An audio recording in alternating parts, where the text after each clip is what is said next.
юугаар хийсэн бэ? Сайн байцгаана уу хүүхдүүдээ.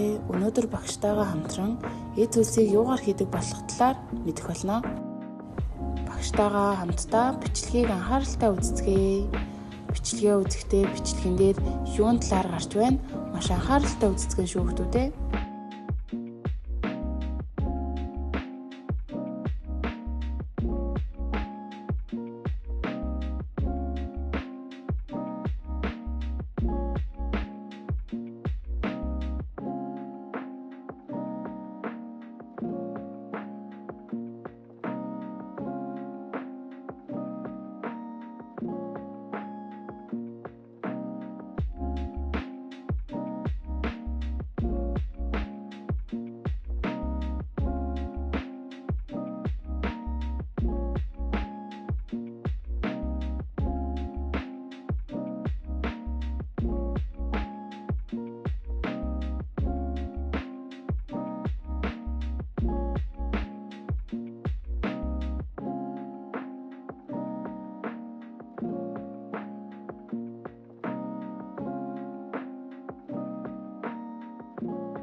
Багшийн үзүүлсэн бичлэгэн дээр цаасыг хэрхэн бий болгож байгаа үйл явц гарч байна. Ширээн дээр юу харагдаж байна вэ хүүхдүүдээ? Багштайгаа хамтран нэрлэлцгээе.